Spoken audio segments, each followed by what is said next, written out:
Hello everyone, আসসালামু আলাইকুম। শুভ সকাল সবাইকে।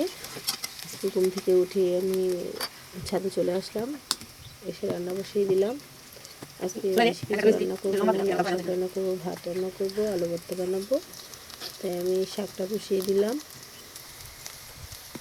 শাক বসিয়েছি, পেঁয়াজ দিয়েছি, রসুন কেটে দিয়েছি, আর আপনার কাঁচামরিচ দিয়েছি। এখন সেগুলো ভালো করে একটু ভাজা ভাজা করে নিয়ে লালচা করে নিয়ে তারপর আমি লাল শাক দিয়ে দেবো।